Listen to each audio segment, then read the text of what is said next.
You're listening to Second Cut. This is the mostly weekly podcast from filmmagazine.com where we talk about topics in film theory, history, and criticism with, I don't know, movie discussion or whatever I say there.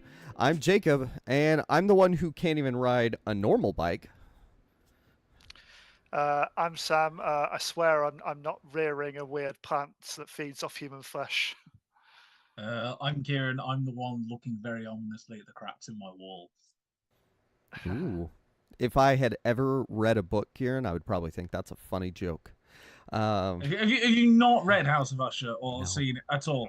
No. I've read the Telltale Heart. Anything that's short and that was in my literature books in school. The kind with, like, excerpts. House of Usher isn't one of his longest, so I'll get my complete works down and check for you. I'll get the complete works audiobook, and I won't remember it, but I'm sure there is one. So we are talking about the late Roger Corman, because how long has it been? Nearly a month now. We're just now getting around he died to at the this. beginning of May. For everyone else, behind the scenes, we've been saying, or I've been saying for months, we should do an episode on Roger Corman, because every time it came up, it was like, how is he still alive? And then at the beginning of the month, we're like, well, looks like we're not getting that one in, but we should do one to make up for it. And I feel kind of bad because I actually said at the time, oh yeah, we should probably get this in. While we both joke like, why he's still around, and I kept joking, it's like, well, he's still not dead. It's like, oh, now he is finally. Yeah. The great Titan has passed on. Well, and so we talk about movie stuff, but we also talk about Wikipedia, like, a decent amount. And what's very interesting about the death aspect of his Wikipedia page is it talks about he died, and then it goes into his family drama about his son suing over the sale of his catalog. Yeah, there's something about, like, the obituary mentioned his daughters but not his sons because he'd been caught with them for like the last decade or so. Yep. I'm back. It says he was sued by his children, claiming they had been unfairly fired from the family production business after raising questions about the family trust, which, man, I cannot imagine how big that trust was when your margins are this big and your profit margins are this big by comparison. I mean, it was a real family business. I mean, his wife was his long-time editor, and his brother was a producer as well. Works for a lot of his films. Money-saving techniques in the early years. Yes. He did have a habit of nurturing kind of young upcoming talent that he could exploit to an extent for a fair old while. Absolutely. I was going to say, we should probably begin with roughly who Roger Corman is for anyone that has stumbled across this that doesn't know, because in the nicest way, he's not exactly like Alfred Hitchcock, where most people know of the name, or Steven Spielberg. He's not a household name. You'll probably know, like, when you start mentioning film titles, you may have heard of them if you're into movies, but you won't necessarily know he's the name behind it. But just he was this super, this maverick kind of indie, low budget kind of director and producer, and he nurtured quite a stable of talents, they colloquially it was called like the Roger Corman School of Filmmaking, but all these directors have got to start with him interning it with his productions, so Francis Ford Coppola, Ron Howard, Peter Bogdanovich, Joe Dante, Jonathan Demme, James Cameron, and quite a few actors. And quite a few actors got their big break with them as well. Jack Nicholson, Peter Fonda, Bruce Dern, and even William Shatner. It's so not only is that an insane number of people, it's like New Hollywood, basically. Like, is he a father, a grandfather of it? I don't know. I'd say he's the cool uncle of New Hollywood. I think could be. Yeah, I mean, as far as like a filmmaker who is out there, like, kind of paving the way, he is absolutely amongst them. Even if his name, like y'all are talking about, is, I guess most forerunners of New Hollywood wouldn't be super well known, because it's such a weird era that we're talking about in film, between like independent filmmaking and studio filmmaking. He was, Yeah, and some of the stories, he was a bit of a madman, it must be said. yeah, Like yeah, the stuff he actually got up to is slightly insane. yeah. I mean, he. I thought you were about to tell a story there, Karen. No, sorry, I mean, wait. Did you have? Sorry, I'm sorry. I can, yeah. So I can Conjure get one. one bit. So most of my bits will be coming from his book called, and this is the kind of person he is. If you don't understand, How I Made 100 Movies in Hollywood and Never Lost a Dime. So he essentially just made loads of schlock B movies and managed to get profit out of them, and that was how he worked. He didn't make kind of big pictures. He made stuff for skin of your teeth, collecting, money down the back of the sofa, grabbing people that happened to be nearby with a set that happened to be nearby, coming up with a script in 2 days, getting a camera, shooting on the 4th day for another 2 days, cutting it together, and in 3 months you've got a film that's ready to sell. That was what he did. Yeah, He would go around the sets and go, "Oh, if you just finished using that for a picture, yeah, can we yeah, use it? Can you keep it up yeah. for another week? We're going to use it in one of these pictures that we've got lined up." Yeah, yeah. I mean, reusing, kind of get stretching kind of the most use out of all your resource and recycling Yeah. stuff where you could. I mean, it's the reason he was called like the King of the Bees, which was kind of a nickname. I think he slightly resented. I think, but Yeah. it's probably quite true. I mean the old there's an old adage, like an old running gag, probably apocryphal, but it got a bit of a new lease of life the other week when he did pass away. And it's the running gag in Hollywood was that Roger Corman could negotiate the production of a film on a payphone, shoot the film in the booth, and finance it with the money in the change slot. Yeah, and it's quite funny. I read the first sort of 30 odd pages of this book before jumping to bits for the films we're covering today. And Yeah. he's talking about his early life, and he managed to get feet in the door doing bits and pieces. So he's doing script coverage at 1 or 2 places. And he got 1 or 2 bits done. I think he was working for Fox, and then he just decided, you know what, I need to go out and experience life for a bit, because otherwise I'm going to get trapped in the studio forever doing nothing. And he ends up in France in places, and at one point he's going down, like, I'm not sure if it's exactly the Champs-Elysees, but 2 women kind of come up to him and go, "Hey, do you want to come to a club with us?" And so he goes with them. And then they buy him kind of whiskey and stuff because it's like, I don't have any money. And then one of them goes off with a guy, and the second one goes off with a guy, and he goes, "I'm with 2 hookers. What the hell is going on?" And it turns out that they needed him because females couldn't go into a place unescorted at that point in time, so they needed him to get in. So he starts trying to cut a deal with them on how much of the profits he should get out of their business, because he's managed to get them in, and they're trying to go back and forth. And then there's an excerpt from this book which I like, which is essentially just tells you his mindset of nothing else. He goes, he's trying to close this deal, and he says, "We never did close the deal. A few days later, I met someone who told me he'd smuggled is it a Leica camera, Leica? I should know. Camera in from Switzerland and sold it for a profit." And this is like late 40s, early 50s. So I tried that a few times. It worked. This was really amazing. You could buy a Leica in a little German town right across the Swiss border, Basel, and resell it in Paris, usually to an American tourist, for about a $100 profit. I cleared about $400 or $500. And then he goes, "Back then, you had to have a permit to enter Germany, and mine had run out.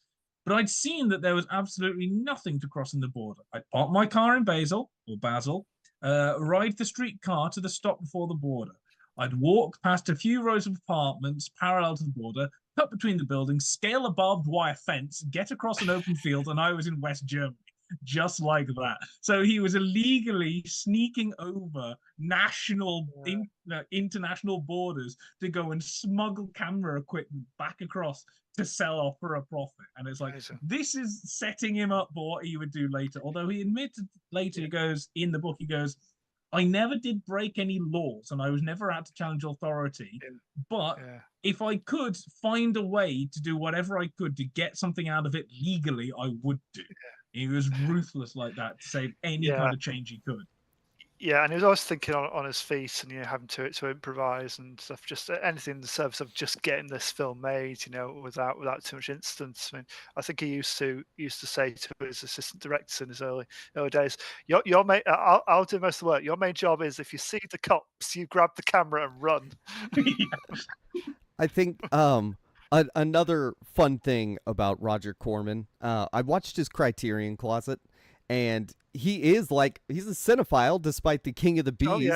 Oh, yeah. But he really likes to talk about his impact on the things around him that were very successful. So his Criterion Closet, he pulls out The Gunfighter with Gregory Peck, and he says, I was a reader at Fox, and I saw the name, The Big Gun, and I was like, change that to The Gunfighter. And boom, they did.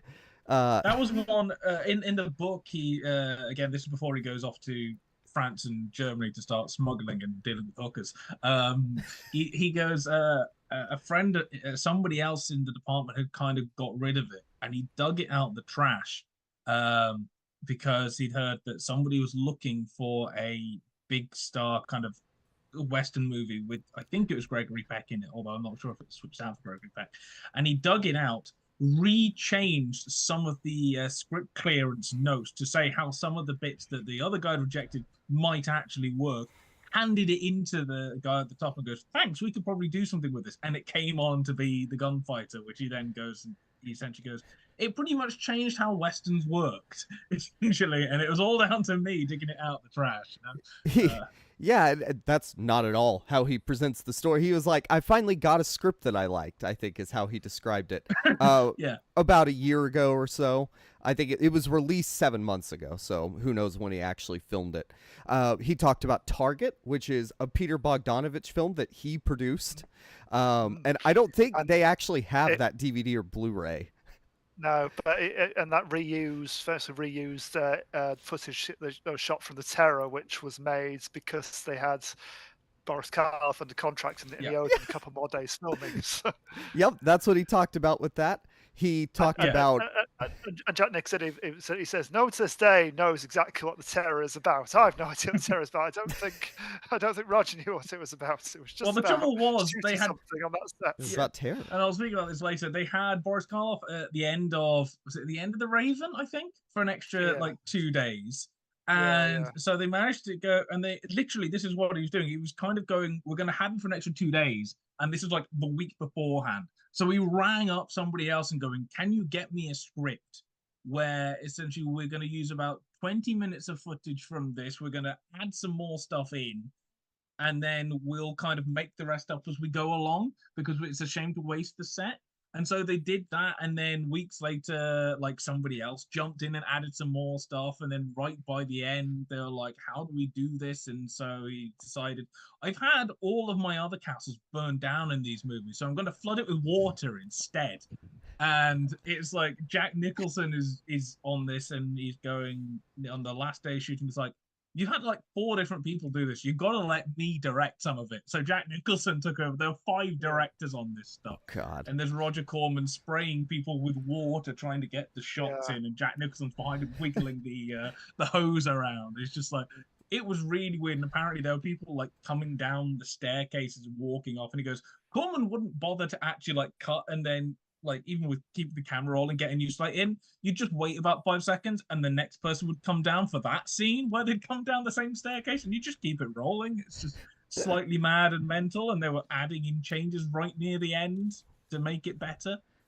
Or try and add some kind of thing, because nobody knew what was happening in the movie, and they're like, they started with an idea, and by the time they got 3 months in with so many changes and ad-libs and added bits, everything kind of got confused, so they just added a bit at the end that changed it all and kind of tried to string it together. But it still doesn't make sense. He talked about Amarcord because he distributed it, and he talked about how it was actually the most successful Fellini movie that had ever been released in the U.S. And then his final pick was Raging Bull, and he said, I love this movie. I actually gave Marty Scorsese his first directing job. And he told the story of Boxcar Bertha, and I was like, great. I love how you went through the Criterion Closet, and it was about 4 movies that you made, produced, distributed. But, But not many filmmakers could do that. Could have been in the industry for so long that they generally did have that big an impact on so many filmmakers and over decades of filmmaking. That is very true. Although he didn't Yeah. necessarily have an impact over Fellini. I mean, he was obviously known. No, I mean he sort of did. He sort of did what Tarantino did a bit of in the 90s. In terms of like being like the American on the inside, with his contacts, basically getting these films around the world, but kind of get a wide release in the States. So, he was a big champion for Fellini films and Bergman films and Kurosawa films. So, Yeah. Yeah. I would be interested to see what it would have looked like if they said you're not allowed to do movies that you were. Because, the stories are fun. It's cool that he was a part of that. You talked about his impact, but I would have liked him to just pick 4 random movies. And I don't even know if Target is in the Criterion collection, which made it strange because he's just sitting there talking about it. But in all the others, he's holding the little box. So, yeah. Do you think he just saw another Bogdanovich film and maybe think, Target, I've got a story about that? yes, that's definitely what happened. And I've said this before, but I'll get in the anecdote now because we have to, obviously. And it's like, why is he relevant for modern cinema? Well, obviously, one of the first films he produced was The Fast and the Furious. And you're going, he did The Fast and the Furious? What do you mean? He was making movies in the 50s. Well, he did a movie called The Fast and the Furious about... I think it was his second or third because he wanted to try and upscale stuff, and like how he did it is half of the time he shot it at like the Jaguar Owners Club near where he was, and so he used all their cars and got them in for it and kind of wrangling in like that. And it's about a criminal that kind of escaped from prison and he's going to use this kind of race to get over into the Mexican border. And there's a female car driver that wants to go but isn't allowed to do it, so they work together to try and get over. And then he's proved innocent, blah blah blah. Anyway, it's called The Fast and the Furious, and when who is it that actually did the first Fast and Furious? Vin don't Diesel say and Paul Vin Diesel. Walker. Don't say Vin Diesel. Directed it, I mean, and produced it. The first one it's was probably not called, somebody we know. Written by Gary Scott Thompson and David Ayers as well. I can't remember what it was originally going to be called. But when they were essentially making it, I guess it was one of the producers was watching a documentary on American International Pictures, which is the production company that Corman would most commonly work with, and essentially made by his mates. And so when they were forming it, Corman was like, "Do you want me to do a few pictures for you?" I'm like, yeah, go for it. And half the time it'd be kind of, we didn't even sign a written contract for the film until it was handed in. That was the kind of thing, because it's your mates doing it. But yeah, they were the guys that did the original Fast and Furious had it under a different title and saw this documentary. They're talking about the 55 film Fast and Furious, and the guy phones up the Universal, kind of the studio head or second head, and goes, "I'm thinking of calling this film The Fast and the Furious, but it's already a film title." And he goes, "Not really sure about it," puts it down. Next day, the guy from Universal rings back. "You know what, I thought about it. The title actually works." So they ring up Roger Corman and go, "We want to use this title, The Fast and Furious, for our new film." And Corman goes, "Well, I'll do you a deal. You can use it if I can use some of your stock footage." And I essentially have all your stock footage that you haven't used this film for other films that I might produce. And they went, "Done." And so that is how the Vin Diesel series got its name. And obviously the rest is history with the amount of money that series has raised. It's just the fact that I'm sure he got a tidy cut out of that as well, in terms of it's just the fact that Corman is just like, I won't even take the money. I'll just take the stock footage so I don't have to shoot a load of stuff for the next one. That's genius. He probably did a calculation. How much would I save getting all this big budget stock footage versus getting paid for rights? I can't remember what film he said he was doing. One of the things in his early days where he needed a big army to come over this hill and to kind of attack. I think it was a kind of like a Civil War movie, and he'd originally needed 500 extras from this thing. Alex Garland took that title too. Yeah, but then he turned up on the day and somebody had missed a decimal point, so only somewhere in some of the budget, so only 50 turned up. And Corman goes, "I initially thought about doing it really tight and close up, And then he goes, I just put in some lines going, don't you? And the one guy goes, don't you need a bigger army than this? And the guy goes, I find that actually a smaller unit can take down a much larger army if done correctly. And that's how I got around the fact that only 10% of my extras turned up that day. That's it's amazing. Just like, this is what would happen. He'd just like edit stuff on the fly and goes, shove a line in there. Let's go. Let's work it. Yeah. All right. Well, oh, sorry, Sam.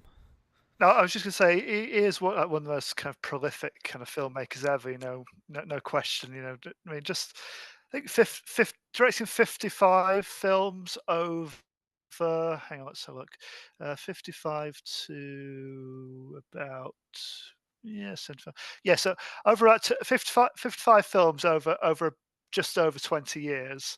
And then extra one in 1990 is it would be impressive enough to just sheer kind of quantity. But then he's credited with producing 385 films from 54 through to 2008. I mean, he was still doing stuff past that because he did at the very least he was like executive producer. He acted in a few things. He acted in Looney Tunes Back in Action.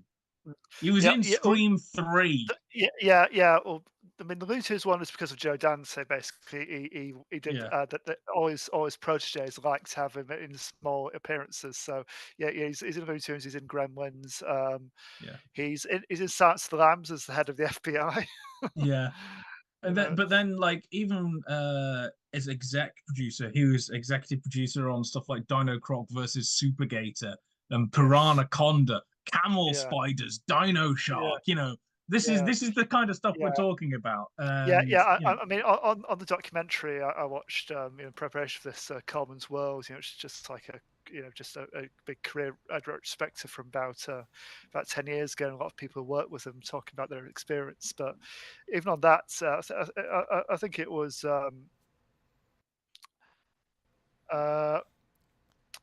it was one of the weird hybrid animal ones that you just mentioned, Kieran. I can't remember which was it. Yeah, I think it might have been Dino Shark. I think. But on that, basically, he kind of spent a day on set just watching it all, and they just go on, Roger, you can be guest director for the day, and they get to do a few scenes, and he's still doing this like when he's about in his late 80s. He's still got it. He's still kind of straight away kind of knows exactly what he needs to shoot and what he doesn't need, and like telling like the. To tell like the extras, like, you do know you ought to be on camera. I'm not worried about you. You know, just go off to do what you like. My shot is this. This is all I'll see. Yeah, I don't think he's ever one for shooting coverage. You know, he gets it in deals. Yeah. Well, here's the thing. He did a lot of the time. I mean, if you shoot coverage, that's fine. But essentially, coverage works if you've got multiple cameras. Or if you do like a shot reverse and you shoot it in kind of a general kind of coverage like that, that's fine. And it works, but it also kind of takes the time. And what coverage does, coverage means you shoot a wide, especially for conversation, you shoot a wide, then you shoot each person talking, and then you can cut back and forth, and you can cut back to the wide when you need to. And what coverage does is it means that it's fairly quick and it will work. Roger Corman essentially would cut in camera because he's doing most of the editing. He knows how it's going and he's got it all in his head and he's in control of everything.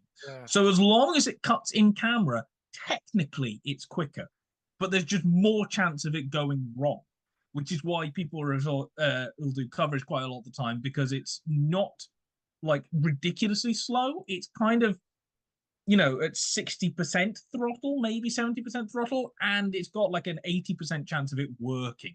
Whereas cutting in camera is like, you just shoot it because you know exactly what shot works, but there's also a higher chance because if something doesn't cut, everything's out because you needed that one shot in there in order to fit together. So, it's just essentially coverage is less risky than cutting in camera, but he knew what would happen. But it sounds more expensive though, Kieran, and that's the name of the game here.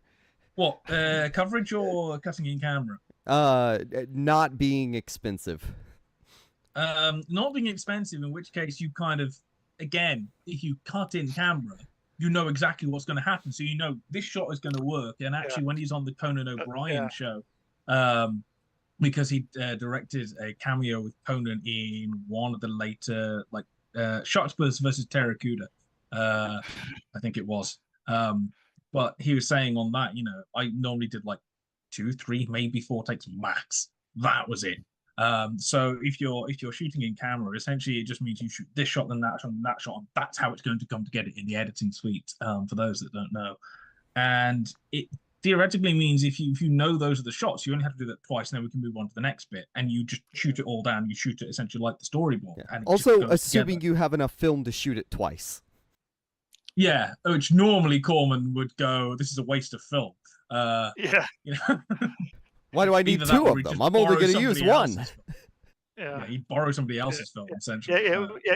Why use more footage of film than I need to when I can use what I don't use on the next film? Well, he was saying, he was making these films with like these kind of Western films, and instead of, he'd have somebody on a hill looking through binoculars, seeing a crowd of kind of Indians kind of coming over the hill, and then coming back to the guy going, there they are, let's go over there, let's find the Indian, and get like that. And he goes, here's the thing, most of the time, this is the 1950s, one shot of Indians coming over the hill looks exactly the same as the others. So I just go to the stock footage library and grab some of the stuff I need. Then I don't need to actually hire the extras to shoot it.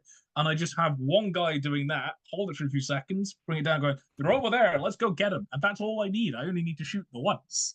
So we've told some fun stories here, but we need to start discussing his movies. And Sam, I'm sure you're going to have a few fun ones about Little Shop of Horrors. Kieran, you too, since you read the book. So can you tell us a little bit about that movie? Well, other than it was made for essentially a bet. Oh, well, there we go.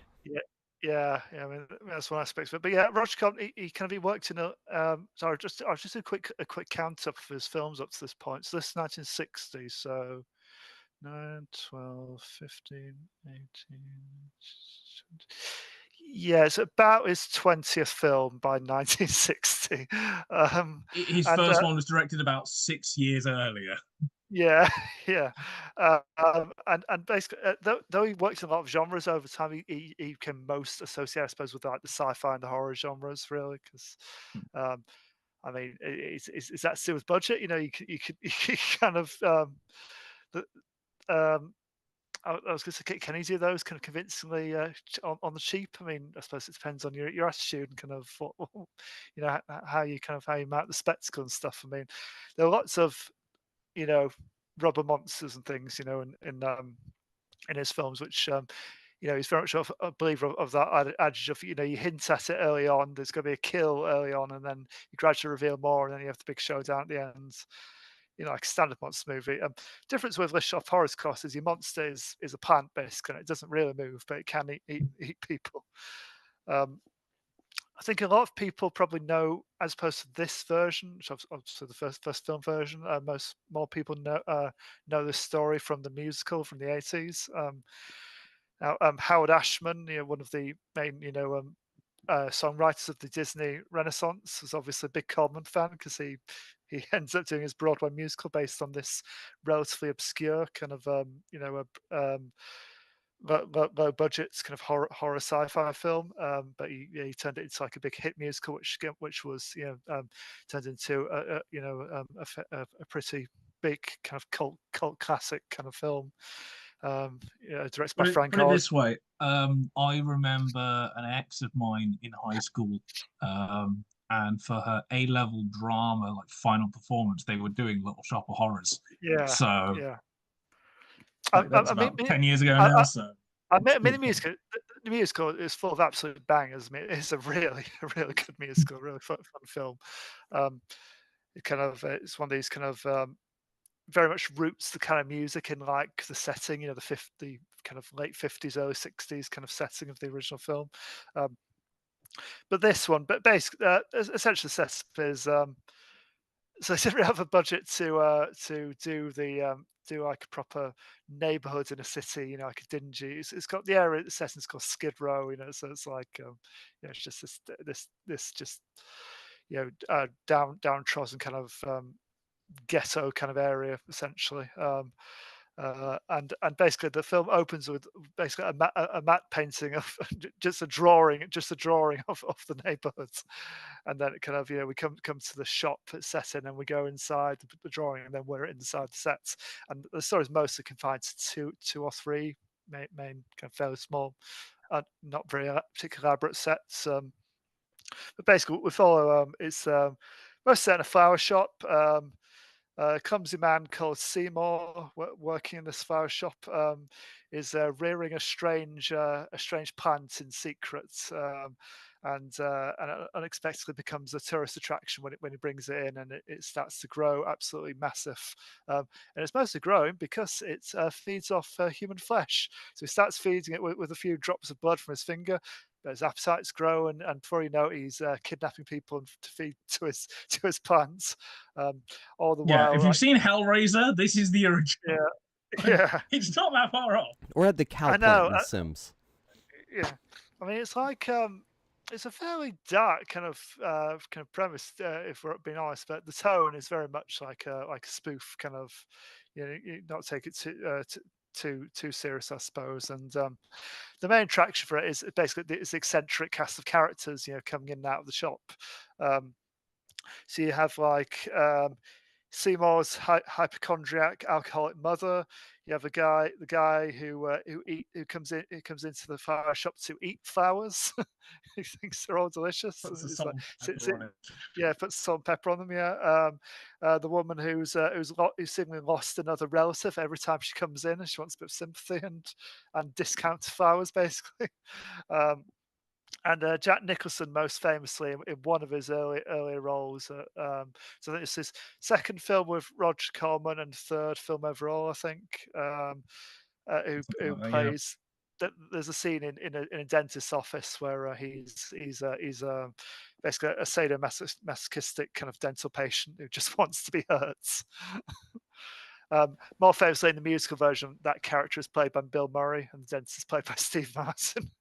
But the scene in this version of the film is a bit. It's not so much a set piece like that, but still entertaining. How is original? How is Mel Wells not related to Orson Welles? I don't know. Because he looks so much like him. Yeah.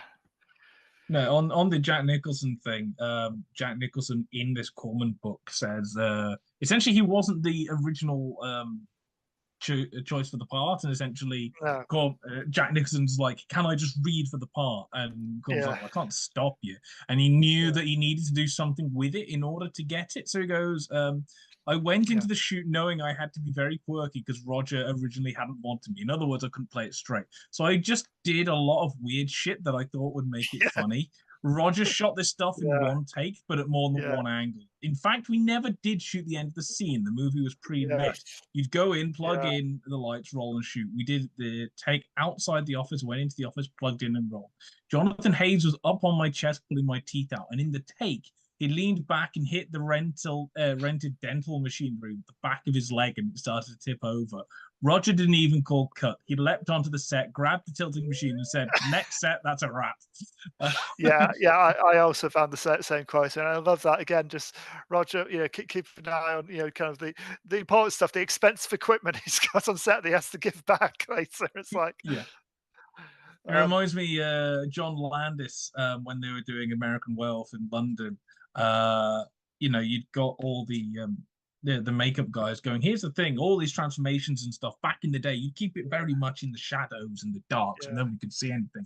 John Landis wanted it brightly lit in a kind of living room, and all the guys who'd spent like days and days crafting these things, and John then was like, I want a particular shot of this, and I can't remember what it is. It might have been like the feet or claws going. So we spent like a week doing this, and we get it in, and John did about 3 takes, and I think we've got what we need next. And all these guys are like, you're not going to try like 5 just in case? Like, no, we've got it next. That was Corman's kind of thing. It's like, we've got the shot, go for it, move. I mean, as you sort of mentioned, Kieran, in terms of like coverage and stuff, this was one of the rare Corman films that was actually set with like a multi-camera setup, like sitcom. It's possibly a time thing, but but it's probably why this one Corman's most stagey and least striking looking films. You know, it's pretty standard. You know, it's not really many shots in visual shots you can kind of remember. I mean, you remember, you know, the big plant and how that's achieved, and you remember like the over top performances and stuff. But watching scene to scene from the Wild Angels, like you're saying, this looks like a normal movie, like not something an independent, you know, on the run filmmaker would make on a very low budget. No, he's talking about Wild Angels is insane as well, but we'll get on to that. Yeah. I mean, this kind of came about when Roger Corman wanted basically to use his sets from A Bucket of Blood again, you know, and he had a couple more days to kind of use them. So I thought, all right, I'll quickly come up with another project that can make use of these. And the story kind of developed. Screenwriter Charles B. Griffith. It starts out as a film that was going to be called Cardula, a Dracula-themed story involving a vampire music critic, which I'm gutted we missed out on. Isn't that just Fans for the Paradise? Like, yes. So that evolved into a film called Gluttony, where the protagonist was a salad chef at a restaurant who would wind up cooking customers.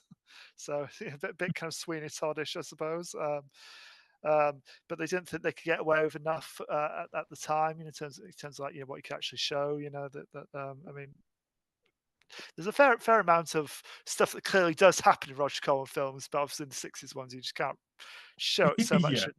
I mean, unless it's like bright red blood, then you can kind of do it because it's just so cartoony. So then Griffith said, so then I said, how about a man eating plants? And Roger said, okay. By that time we were both drunk. Yeah, they were coming up with ideas for hours, basically. They were coming up with ideas for Buckets of Blood and they wanted to do like a critique of kind of the coffee house kind of scene. So they were just wandering around, getting more and more drunk, coming up with random ideas, and like a couple of them would just end up in fights, like, you know, on the floor. And eventually they came up with the idea for one of the ideas was man eating plants. So they shot Buckets of Blood, and then they got a couple of days left over. Like, why don't we do that man eating plant one? Cool, let's do it.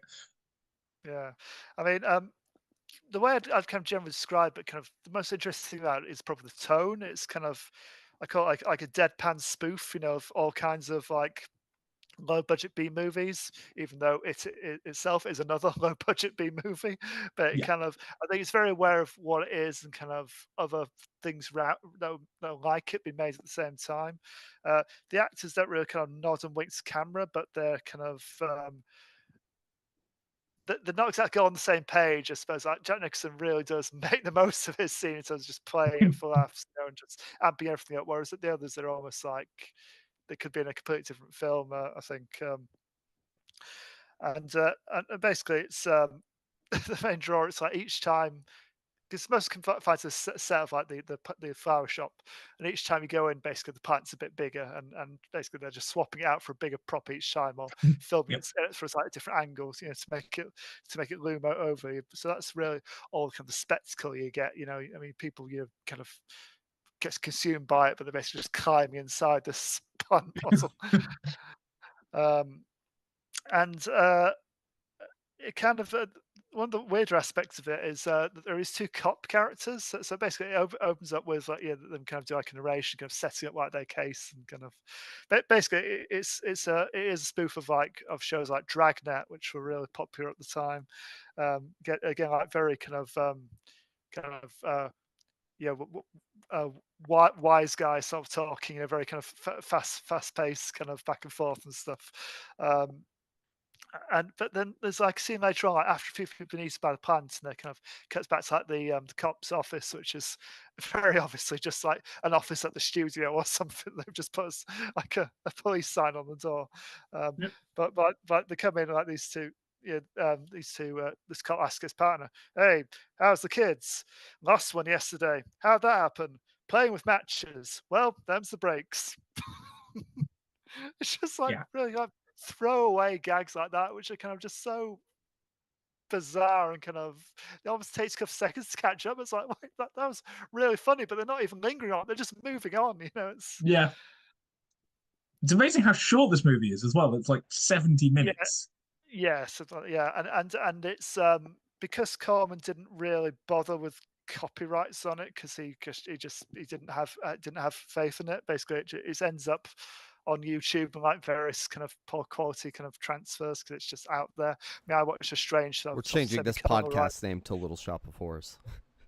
I watched like a strange kind of sort of semi-colorized version of it that I found for some reason. It seems to be the highest quality one I could get hold of.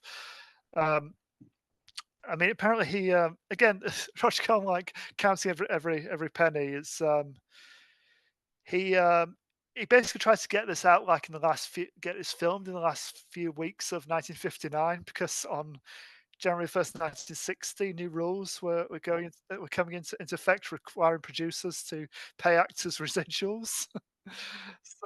so, so basically, he was scared about like his kind of model of kind of making cheap and quick pictures, basically. So yeah, he thought, I'll do this. I'll do this one nice movie that I can keep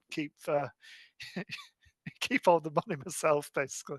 I mean, Jack Nicholson, he kind of, though he's grateful for Coleman getting him a start in the industry, he did say for years, like despite being friends, he never volunteered to pay him anything like above scale. Basically, you know, it's like I'll pay you the legal requirement. I have to pay you and no more, which he kind of understandably resents a bit. So American International distributed this film. A lot of their pictures obviously they came like as double bills. So they released this along to in support of Mario Bava's Black Sunday. And this off the back of that got a lot more eyes because a lot more people were more interested in seeing Black Sunday, but then they saw this weird little comedy horror before, and kind of positive word of mouth made it quite popular. Um,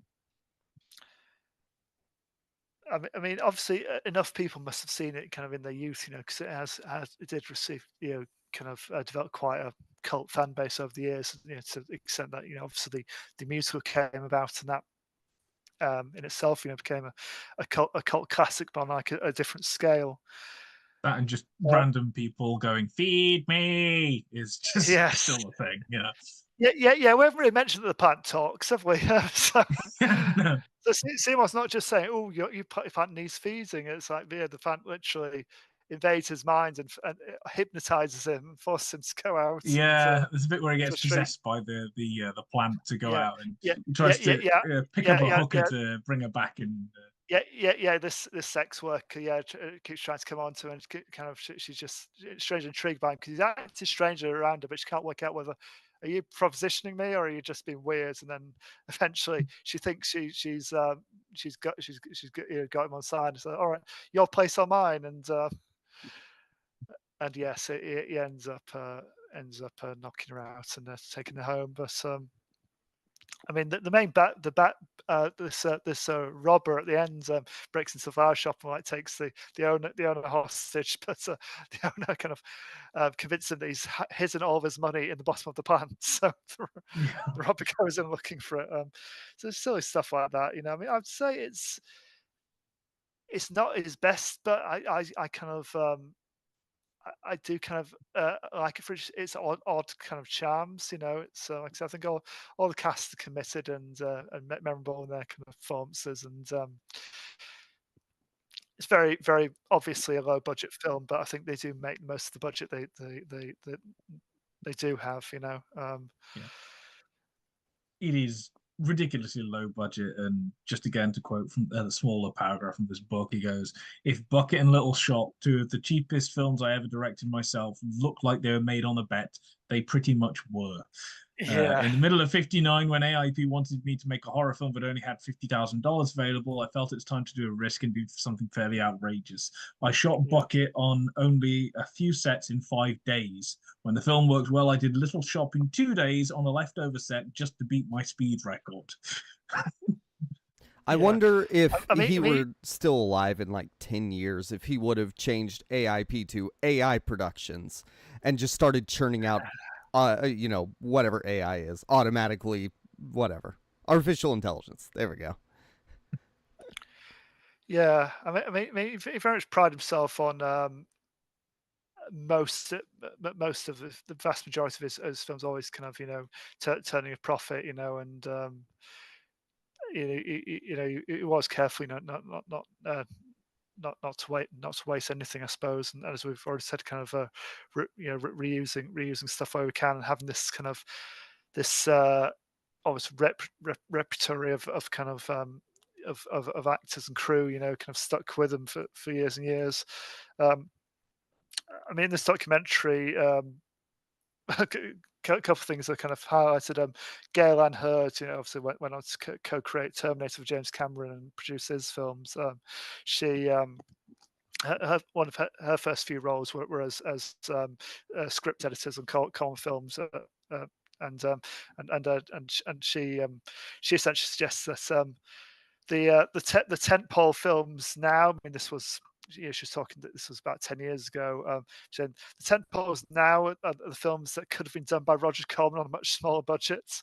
And it cut to this interview, Roger Corman, I think from like the late 80s. I mean, it must be talking about the price point he's talking about for the most expensive, most extravagant blockbusters. So on mega blockbusters, when they're costing 30 million, I mean, God, can you imagine a film costing 30 million? God, but he was asked a question about that by the interviewer, and he said, I think that's wrong. I think the artist should be able to express himself for much less money than that, and the businessman should be able to invest his money much better. And it was always that kind of that balancing act between the businessman Roger and the artist Roger, and Jack Nicholson quite affectionately kind of took the piss in this documentary. He basically said, by mistake, he made a good picture once in a while. I wasn't in them, but that was as much my mistake as his. Yeah, he wasn't out to. Occasionally, he apparently went into it for the creative side of it, but a lot of the time, his job was to bring it on time, on budget. And do it satisfactorily enough that people enjoyed it enough that it made a profit. And that was his job. This is the film industry. Yeah. Yes, I'm in it to create art, but this is an industry at the end of the day. Yeah, because what I'm trying to find the title now. What was the William Shatner's first film? That it was called production. The one which kind of ends with a lynching. Trying to find it now. The Intruder, 1962. Yeah, Intruder. Thank you. Yeah, he was saying that was one of his big regrets. That was probably one of the kind of in retrospect, one of the most kind of well regarded films he ever made, and one of the ones he was most proud of. But he was gutted to say it was one of his only films that didn't make a profit, and essentially hit him and the cast attended the premiere basically always hounded out there by a mob, basically, kind of who objected to them depicting like the problems in American society of the time with such honesty, and brazenness. Yeah, he was kind of in a much safer ground, just doing schlock, and just churning them out, and they definitely found an audience, that kept coming back to them. Yes. All right. Yeah. Thank you, Sam. Kieran, you're doing what, 8 films? How many is it? Well, I mean, Corman is probably most well known for his Cycle of Edgar Allan Poe films adaptations, which is hilarious because everyone kind of sees them like in the same vein as House of Usher. So this is my Blu-ray copy, but I got signed by Vincent Price's daughter because of it. But it's like there's kind of 10 of them.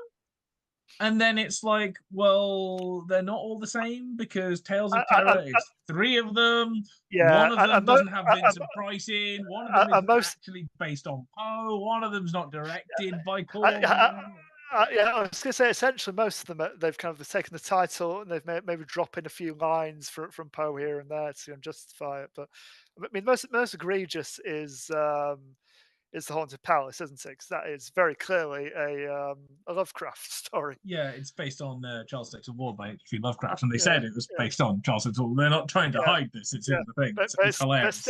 It's still Edgar Allan Poe's The Haunted Palace. And they actually use a Poe quote at the end, which, to be honest, That's it. Yeah, to be honest, Lovecraft wouldn't have minded that. I think it's the Dark Brotherhood was the story he wrote, where literally, like, the main character encounters aliens that have resurrected themselves in the form of Edgar Allan Poe, 4 clones of him. So he would not have minded at all in the slightest that No, this is all being first home. But yeah, essentially, he'd always liked Poe back in the day. He'd read it at school and things like that, House of Usher. And then he quotes in this book that the Poe Cycle started when Jim and Sam, who were the guys at AIP, American International, asked me at lunch one day to make two more black and white horror films for $100,000 each. I said no. What I'd really like to do, I told them, is one horror film in color, maybe even CinemaScope, double the budget to 200,000 and go for a 3-week schedule. I'd like to do a classic. Poe's The Fall of the House of Usher. Poe has a built-in audience. He's read in every high school. One quality film in color is better than 2 cheap films in black and white. And essentially they're going, okay, this is fine, but we have an issue because we want a monster movie. And Sam goes, but where's the monster? And Corman goes, the house is the monster. Is the monster. And that would do. And apparently even later, he says here that there's a line in the film that he adds in for Vincent Price's character, Roderick Usher, it's actually probably one of his most well-known roles. And when you think of Vincent Price, you kind of do think of this kind of aristocratic character shambling around a haunted mansion, even though you kind of already done it in House on Haunted Hill before, but then this is kind of the one that establishes it. But he really doesn't get it, and he goes, apparently in one scene Vincent utters the line, the house lives, the house breathes. What does that mean? He asked me, and he goes, well, that's the line that has allowed us to make this movie. Vincent Price goes, well, fine, he said recently, I suppose I can breathe some life into it then. He was like, yeah, we managed to be able to make this movie because we've just said essentially the house is the monster. Everyone is fine with that. But so it takes House of Usher and it expands it. And actually, interestingly enough, the person they got to write the screenplay was Richard Matheson, who a couple of years before had famously burst onto the scene with I Am Legend. Also did The Incredible Shrinking Man the year after. I Am Legend is funny because the first adaptation of it in 1964 would be The Last Man on Earth, starring Vincent Price. And then he also wrote the script for Duel, which was Spielberg's first movie as well. And it's interesting because he worked on a load of Poe films. And actually, I've recently read Hell House by Richard Matheson, which is great. It's, if you imagine like Event Horizon, but like in a house instead, like nearly 30 years before Event Horizon was a thing, that's Hell House. And combine it with a little bit of something like Haunting of Hill House, which obviously it's a riff on the title. But it's quite funny because in that there's 2 points. One is that Hell House is situated in a tarn, which is a key bit of iconography for the House of Usher, both the story and this film.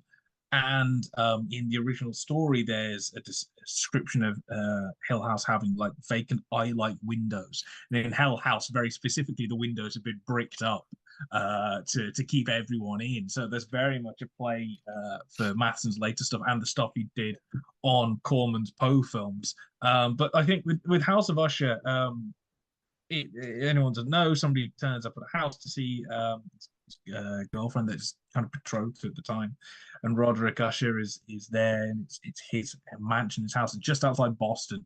Of course it is, and he's essentially going, the girl's very ill, and now I've even forgotten her name, despite the fact I've seen this.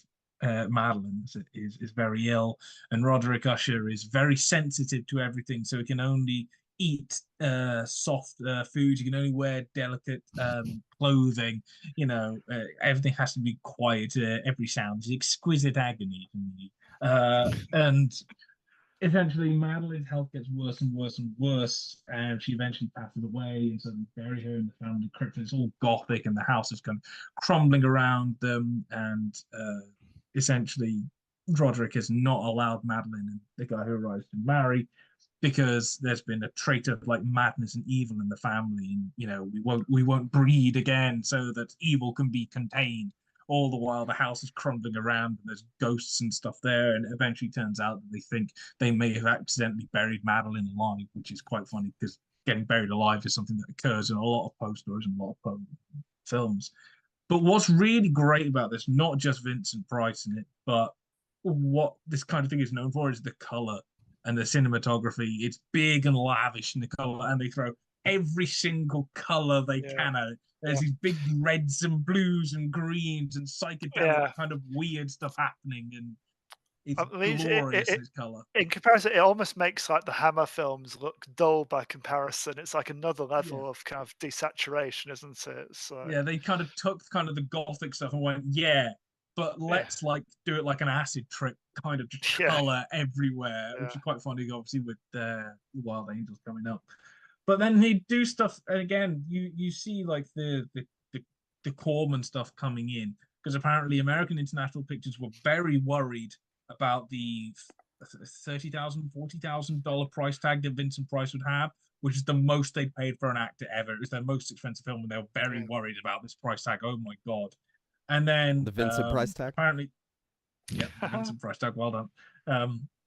They were also because Corman was trying to bring in some kind of almost Freudian influence into it, and he wanted it very much to be interior.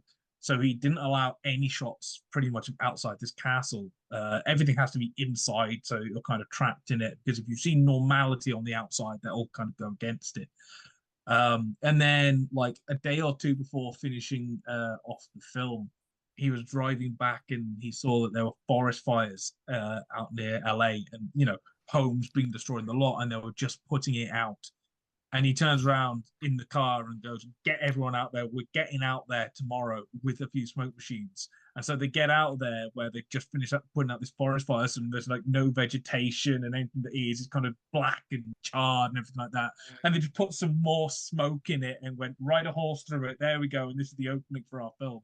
So it doesn't look like an actual reality. And so again, this is Corman just going, it just happened like that a couple of days before this was happening, we managed to get it.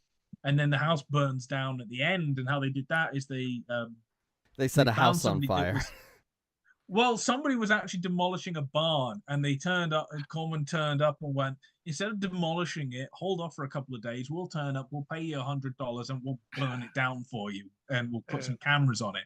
And so they shoot it down, and he goes, "Here's the thing, these movies were made in like the 60s. There was no replay, there's no home video. You couldn't pause it or anything like that.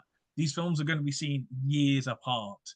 So what we did for a lot of the Corman Poe films is that quite often a lot of the castles burn down in the finales. There's a good 4 or 5 of them where this happens, and a couple of them he just retook almost pretty much exact shots from House of Usher and just shoved them in. So it's like, you can't tell the rafter is the same one falling down as in 2 movies earlier. Nobody knows. We'll just shove it in there. It's cheaper. I don't have to film again. Yeah.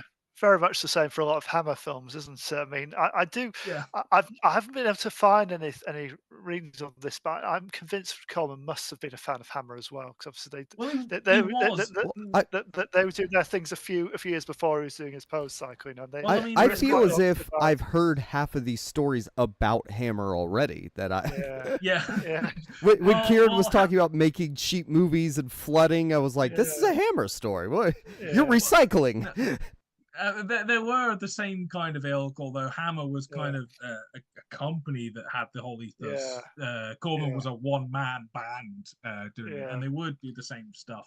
Yeah, Hammer, obviously famously, I've said this with Prince of Darkness and Rasputin, and then they did, I think it was Plague of the Zombies and the Reptile, I think it was, where they'd have the same sets and shoot 2 films on the same set and then double bill, release one across. So yeah, Corman was doing stuff like that. And then, by the time you get to 3, 4, 5, 6, all these movies down the line. So Pit and the Pendulum is the one he does straight after, and probably the same castle, I don't know, probably half the same sets. And they'd essentially just keep the same set and put another load of production design into it just to change it around slightly, but keep most of the set intact. Slightly different camera angle. And Pit Pendulum, obviously, like the finale is like from quite a high angle, so that same set, which probably is an early film, would look quite different. If you just light it a bit differently. Yeah.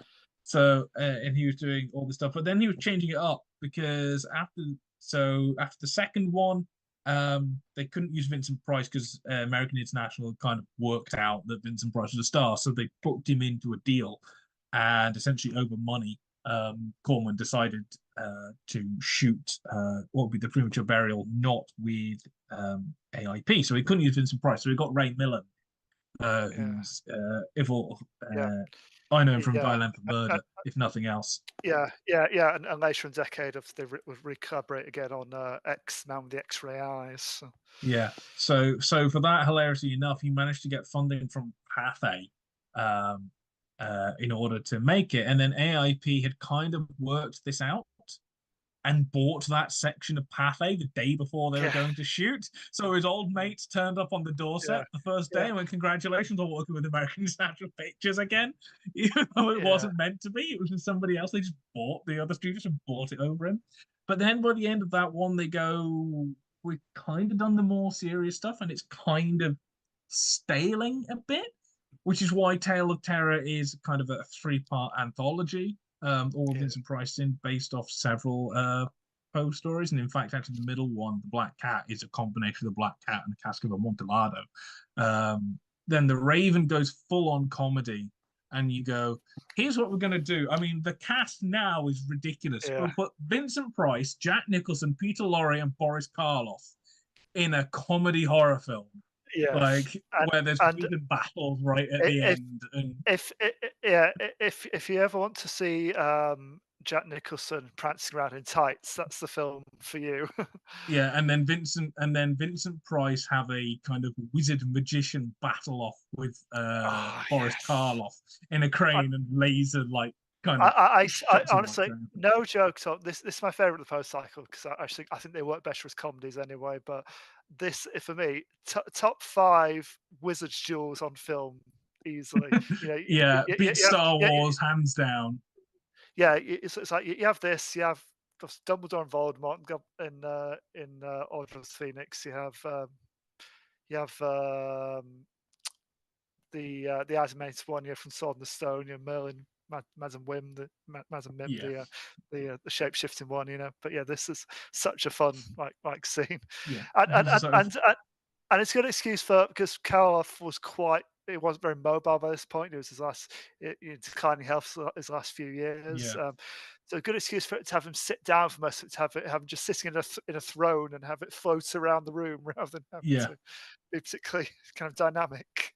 But this is when they managed to get a couple of days filming off him right at the end, starting to film The Terror, and there's just some of the weird stuff, because obviously Francis Ford Coppola was then working on The Terror, and just some of the random stuff that happened on The Terror. Essentially, everyone just got involved because everything would just happen, and Jack Nicholson again in this book, because it's essentially mostly Roger Corman. Then occasionally you'll get interviews from other people coming in. Apparently, at the start of The Terror, Jack Nicholson's in the ocean getting washed around trying to find this girl. It's not very deep, so Nicholson's kind of leaning down, squatting down, but not kind of appreciating how powerful this is, because he's in this full military gear. So he goes under and he's panicking because now it weighs a ton, and apparently it took him really long to film. Apparently, when we got back to town, Francis tried to blame me for going over budget, I might add. And of course, he didn't know that I was pretty close with Roger, having worked with him before. Roger didn't believe I was to blame. Neither was Francis, really. It had more to do with shooting in Big Sur and trying something you never do on a Corman picture, which was run cables from the rocks into the mountains. Roger's way would have been just to shoot from up on the road. But Francis hadn't worked with Roger that much, so he hadn't yet that disdain for any kind of production expense burned into him. So he just went ahead and did whatever he wanted. And he would continue to not learn that lesson. Yeah, I was going to say, $120 million movie coming out very shortly from Francis Ford Coppola. This was his early stuff. So essentially, he'd got these big shots up on these kind of cliff tops and having to run all these cables up to get everything working. And Corman's just just shoot it from there, go. Do you think Corman saw Megalopolis before he died? Do you think Francis popped round and gave him a preview? No, Corman would have turned around and gone, "You could have shot this for 30 mil." And I'm sure. What are we doing? Yeah, I'm sure Corman would call him up after every movie and say that. And so I'm sure there was some kind of disdain personally, for being cheap, being part of the system. Yeah, and obviously, again, it's quite funny because then Francis Ford Coppola gets his first directing role on a Corman movie, and a lot of them do, because and it's a porno. Essentially, and it's interest. No, I meant Dementia 13, his first proper feature.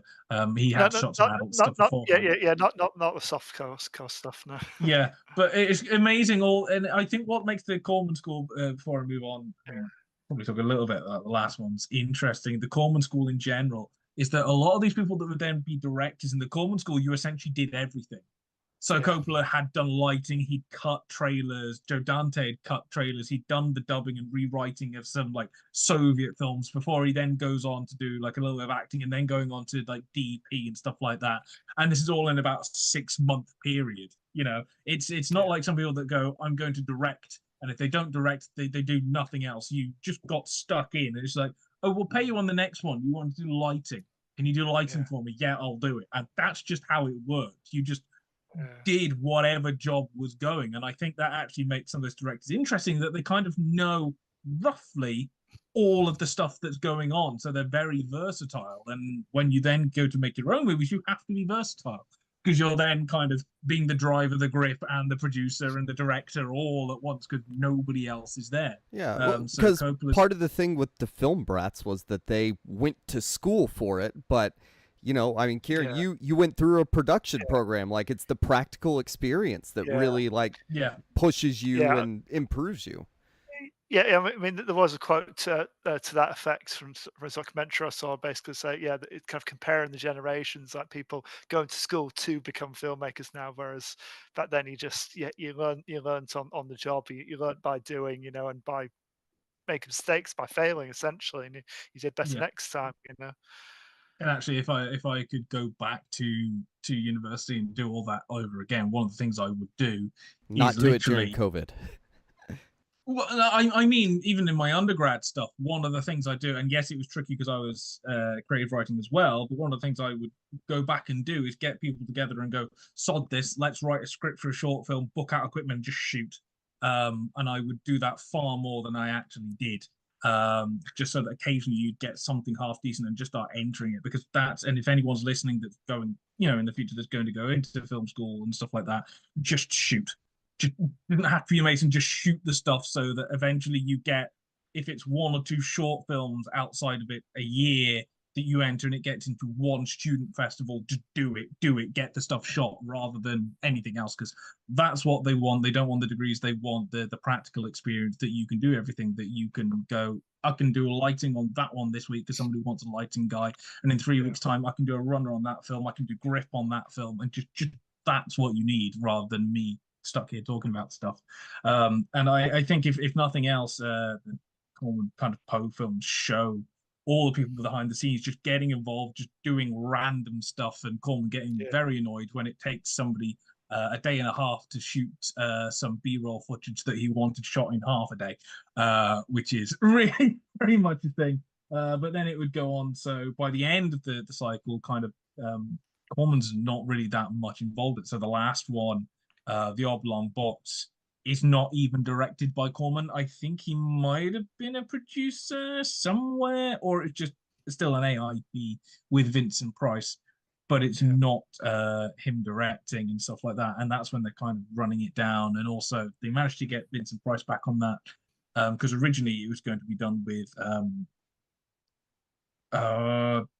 which find a general director as well. What's his name? Reeves, isn't it? Reeves. Michael Reeves. I'm thinking of Matthew Reeves. Michael Reeves did Rich Find a General with Vincent Price, and AIP essentially went, you've got one more film with us, Vincent. Michael Reeves, can you direct this one as well? But then Michael Reeves dies midway through, so they bring somebody else in. So although it's a Vincent Price film for AIP, based on a Poe story, it's not actually I find it interesting, kind of it's Price's time with AIP, kind of bookending the Poe stuff. Starts off doing like Tower of London, which is essentially like Richard III done as almost like a slasher film, like like a horror film, and then ending decade with which finds a general. It's he And never you do. he never really kind of got out of that mold, I suppose. I mean, that's what kind of people wanted to go see Vincent Price doing in in a film like that. But I Rattling think around a castle. yeah, but I don't think he was ever as successful as he was with his partnership with Corman, especially. No, and interesting. A funny thing about grabbing this from Wiki for the final one, the oblong box. It goes with the help of Christopher Wicking Heslows, one of the writers, reworked the screenplay to incorporate the theme of imperial exploitation of native peoples in Africa. This theme gave the film a pro-black appearance that would later cause it to be banned in Texas. This is 1967. Actually, no, 69. So not even that long ago. A film that just appeared to be pro-black could get banned in Texas. So yes, well done, the US. This is why anything that vaguely deals with racism automatically gets nommed. Yes, so we had two films in that decade that received a similar kind of backlash, from less enlightened people. Yeah, and between all this, he's also directing and starting off biker films, which would almost the American government would almost try and ban going to Cannes, I think it is. Venice, for what's actually Venice, yeah. So before I keep jabbering on, Jacob, take off. I'm surprised with this Criterion Closet video, by the way, Jacob. I'm surprised he didn't pick out Easy Rider.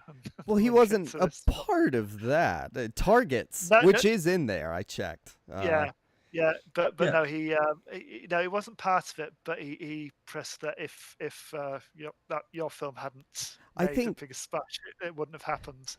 Maybe if they had filmed his Criterion Closet in the 80s, maybe he would have done Peter Fonda over Scorsese. But that's my logic is he picked the biggest names he could. But so I talked a little. My main focus, the reason I picked this movie out of the list of 10 best movies that I read from IndieWire, I think this was number 4. Let's see. So I wanted to focus on the American New Wave aspect of his work to the extent that it existed. But reflecting on Dennis Hopper's experience at Venice Film Festival with the movie The Last Movie, which, by the way, was it, guys? Or did something come after that?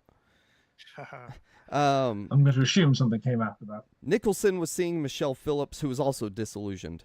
Corman once told him, I think that's Nicholson, told him that European movies only became voguish because of their sexual explicitness, and that when American movies caught up, the European pictures would fade away.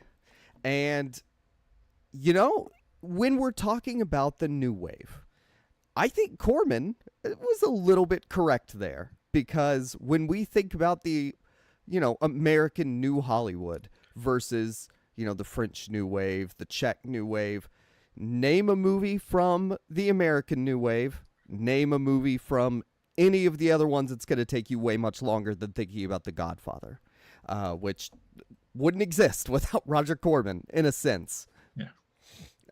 And by the way, when we say Nicholson, we have to be very specific because James Nicholson was one of the main guys at American International, but Jack Nicholson obviously is the Jack Nicholson me and Sam have both been talking about that got hired on several films by James Nicholson.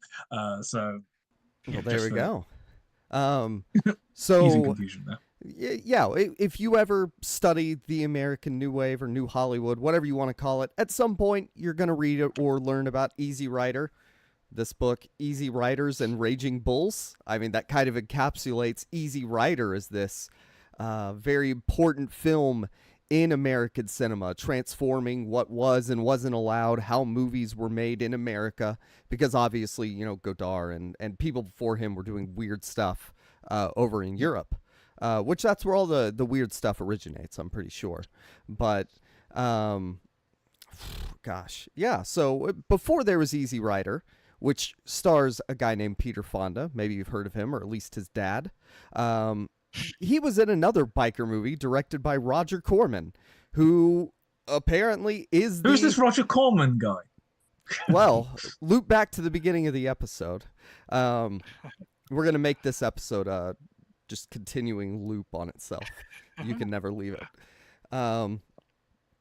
Roger Corman we only use 5 anecdotes, a bit like a Corman. Roger Corman we're making this on a very low budget. Roger Corman made this little movie called The Wild Angels, which it's shot on 35 millimeters, so it's not like it's the cheapest thing in the world, but it's made very much in the new wave style of handheld cameras, shooting on location, using kind of neo-realist sort of methods, even if you're not entirely using non-actor actors. You're getting actual Hell's Angels. Yes. Picking out your your stars from, like, they're not giant names. Like, obviously Peter Fonda had a famous dad and embitted some things, but he was kind of on the outs at the point that he got into the Wild Angels.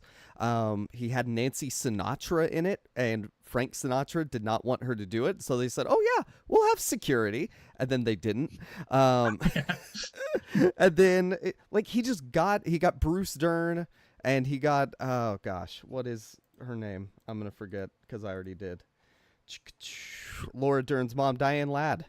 There we go. Who looks very much like her. If you're watching the YouTube version, I went, whoa, what is she? Oh, never mind. That's her mom.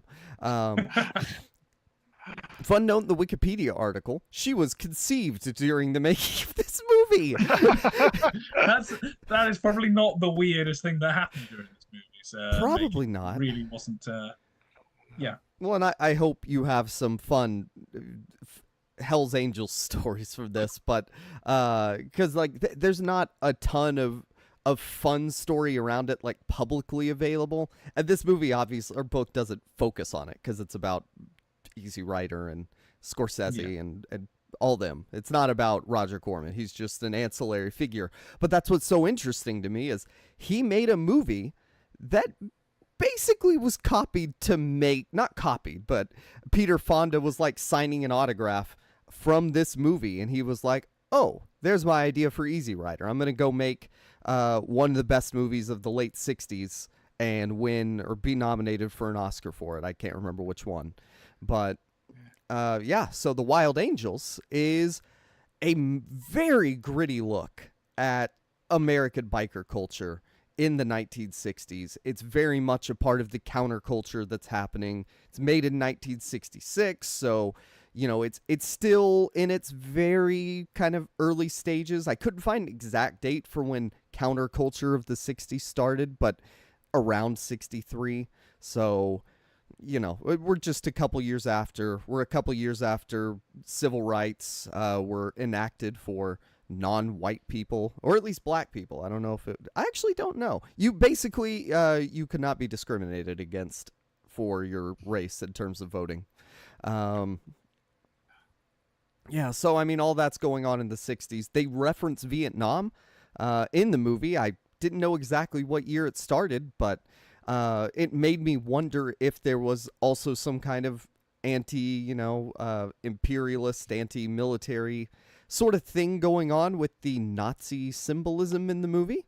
However, no. Roger Corman actually served in World War II, like, domestically. Yeah. So, like, there definitely wasn't he was just basically cashing in on counterculture, is how I interpreted it, trying to build it into an aesthetic, and that worked. Like, it works not only for the individual movie, but it works for creating and pushing the visual culture aspect of counterculture, and led to the breaking down of the sort of norms within filmmaking when you look at the Hays Code. And we're talking about you have to make candy apple red blood.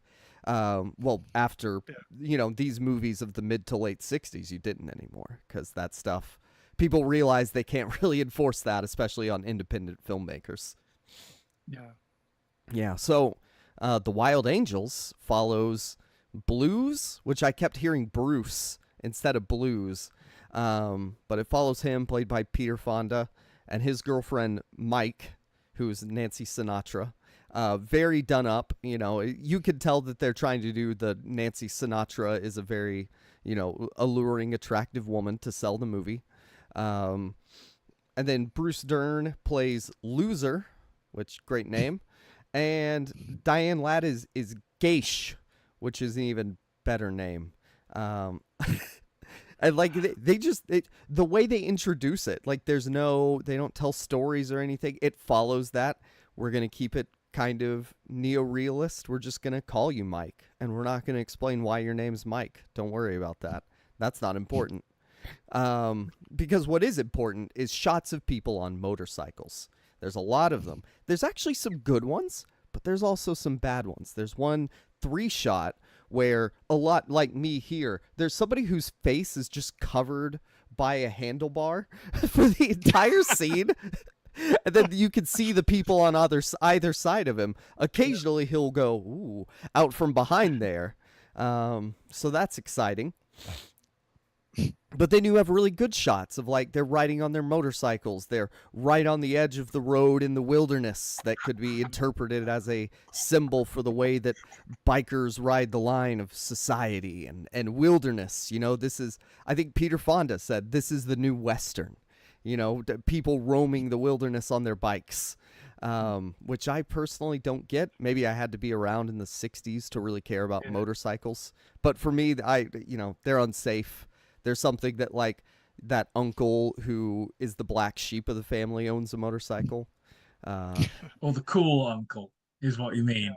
The one that turns up when you haven't seen him for 5 years, gives you a super soaker when you're 8, and disappears with a blonde on the back, you know. And you know what? Saying that, that sounds a lot like The Searchers, so maybe Peter Fonda's onto something.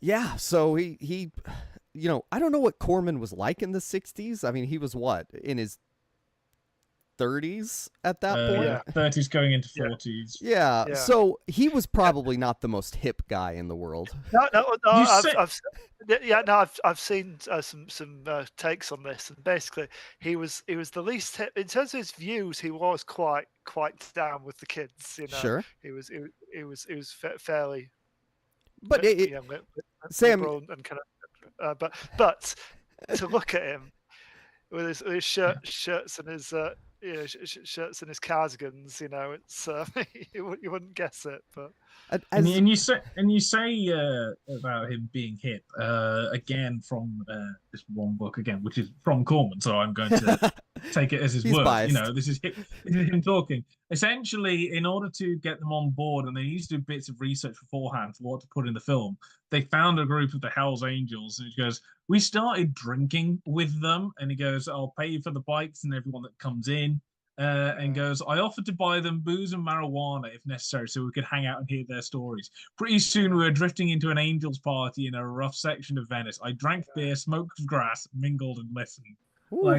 And throughout the film, it's quite funny because, again, there's a good sort of 15 odd pages in this book about making this. Essentially, one of the main issues was the fact that they were actually dealing with actual Hells Angels. So trying to keep them on track is pretty damn hard. And I don't know if you noticed this, Jacob, because you are, I mean, I had this on the background just so that I was vaguely aware of the film. Apparently none of the critics pointed out or picked up on the fact that the actual Hells Angels that are in the background of, like, not the main cast keep changing throughout the film. That's because I didn't notice. That's because they kept just disappearing and not turning up, so they needed different people in each time. I would have guessed it was a budget thing. Like, we couldn't afford that extra anymore. No, they just got bored and decided to wander off. Their stories.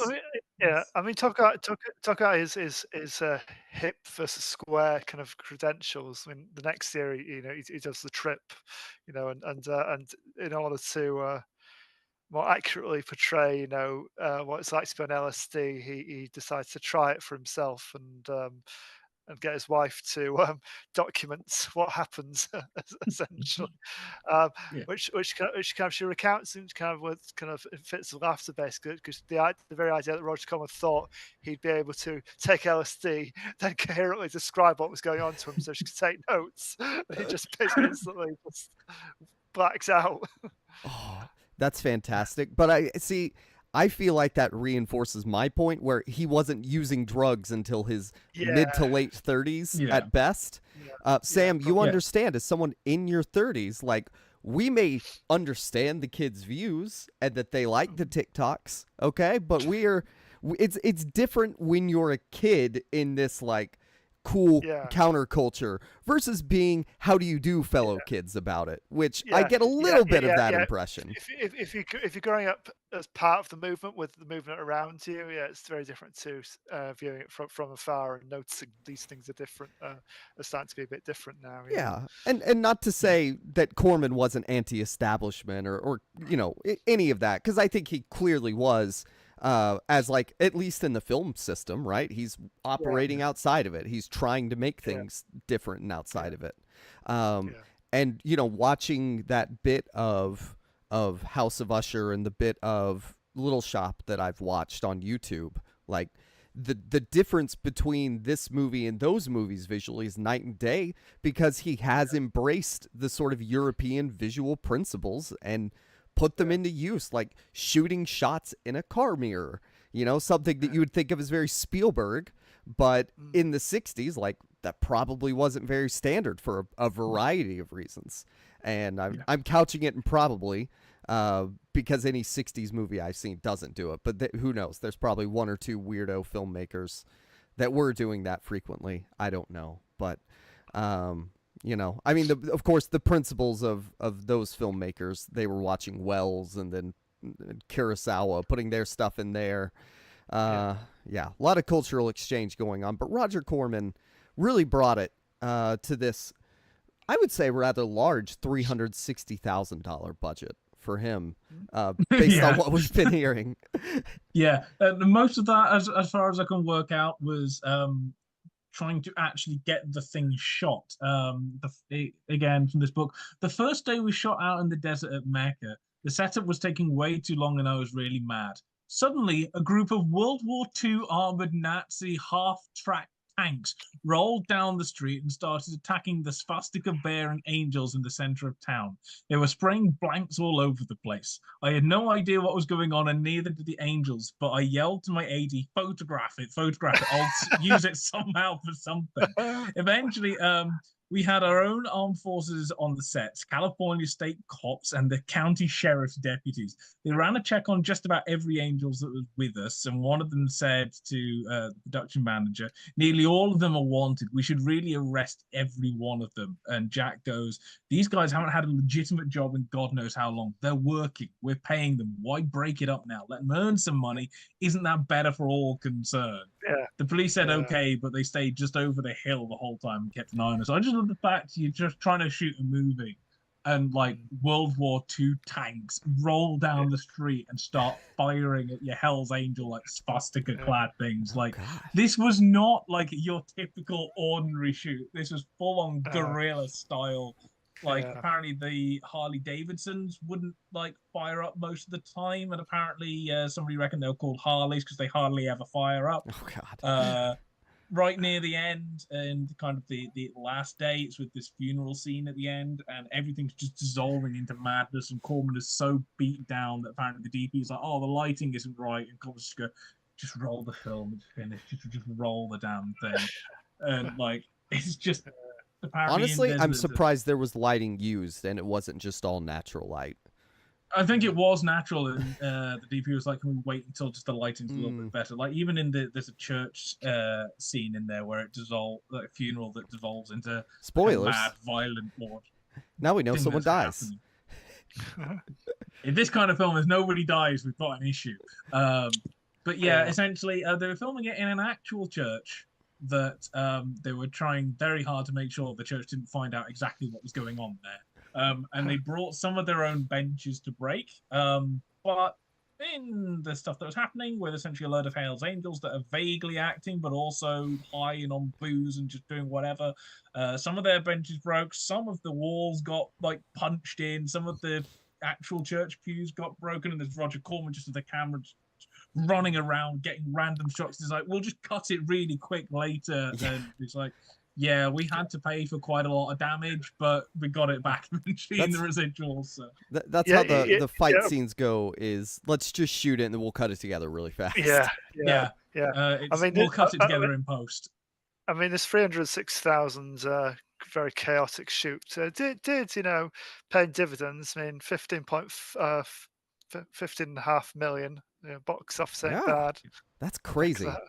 Well, and that's what blew my mind is it was such a big film and I had never heard of it. So, especially with it being the film that essentially spawned Easy Rider, and maybe it's just because that surpassed it or whatever. But I think kind of there is a story to it, but it's also kind of loose. And I think I don't know if I'm giving him too much credit, or Peter Bogdanovich, since he rewrote most of the script. If I'm giving him too much credit, that it kind of follows the loose freedom of the biker life, or it's just a cheap movie going from scene to scene to scene. And once they come up with an idea, now there was a working script, so I think there may have been a little from Bogdanovich where he was like, yes, so it's the modern Western, but it definitely has the impression of they came up with an idea, shot it, and then what idea can we spawn off that? Because the movie starts just biking, and then they go to pick up Bruce Dern at an oil rig where people give him, crap about him wearing Nazi memorabilia. Peter Fonda is walking around in an Iron Cross. Bruce Dern has a helmet with a swastika on it. And so I'm watching this. It's been endorsed in the movie by real Hells Angels. Like, surely they're using kind of the authentic symbolism that they would have been using.